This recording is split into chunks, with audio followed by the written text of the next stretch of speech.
So what if the most terrifying battleship of World War II didn't just sink, but actually sealed itself away like a time capsule? Today, we are diving deep, 3 miles deep, to the wreck of the legendary Bismarck to unpack the absolutely bizarre, almost impossible things they found down there. And this quote right here, from one of the very first expeditions, this is where it all starts. This isn't just about a shipwreck. It's about a mystery that begins the second explorers looked inside its command center and found things that just, well, they defied logic, they defied time, and they even seemed to defy the laws of nature itself. To really get why all this is so strange, you have to picture the environment. We're talking 15,700 feet down. That is a depth where the pressure is almost 7,000 pounds per square inch.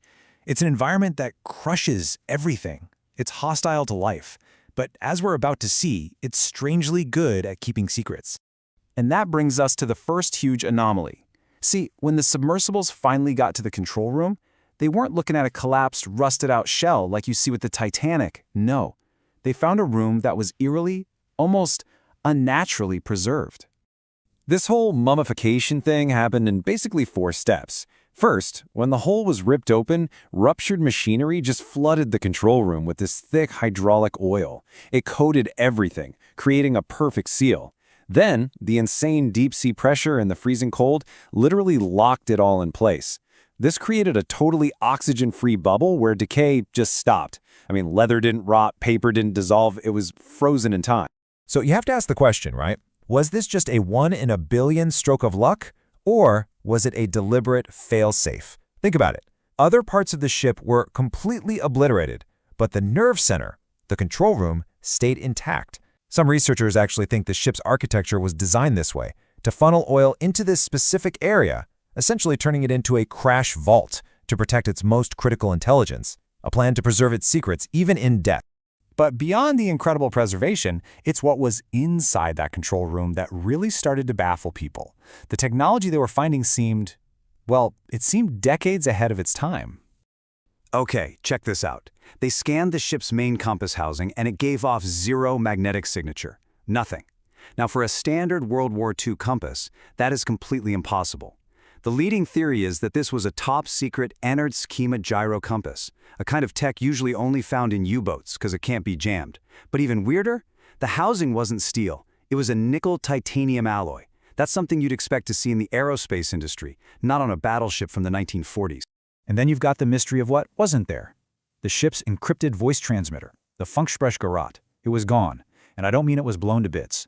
The brackets it was attached to were empty, clean, no blast marks. This lines up perfectly with records from Bletchley Park that noted a sudden, total radio blackout from the Bismarck in its final hour. So, did the crew yank it out, or did it erase itself? Leaked memos hint at this prototype tech called Zerfallkern, or decay core, which was designed to do exactly that.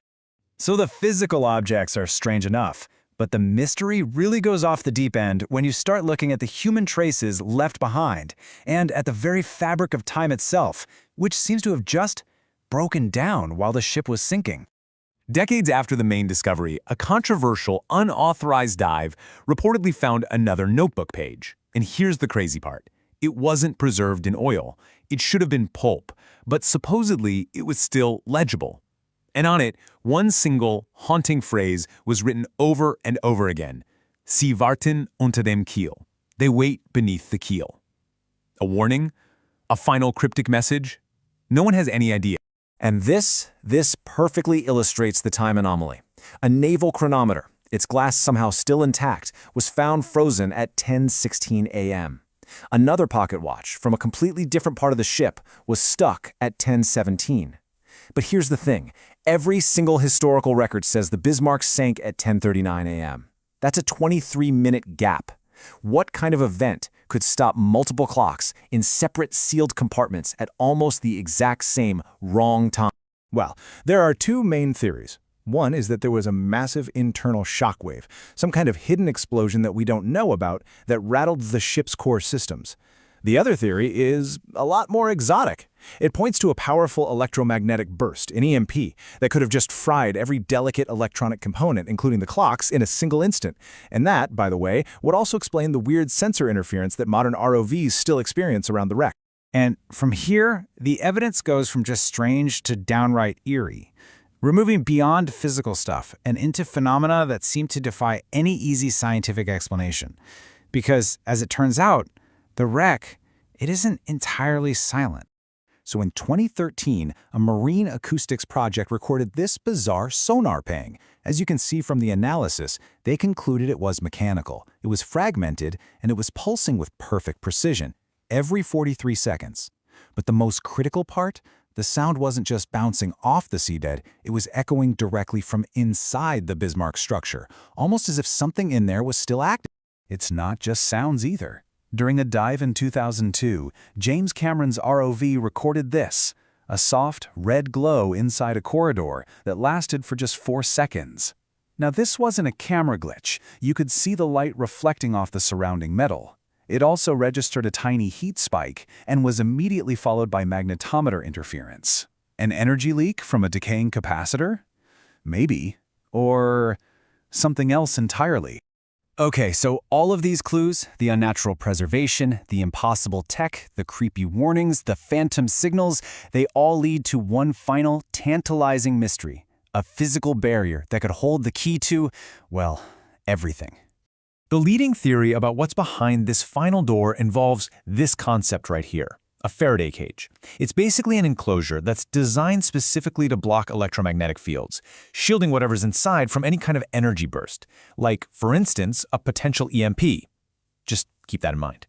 Then in 2019, a drone found it, a single circular hatch just below the control room. And unlike the twisted wreck all around it, this thing is pristine. It's perfectly sealed, airtight, completely untouched. Sonar couldn't penetrate it.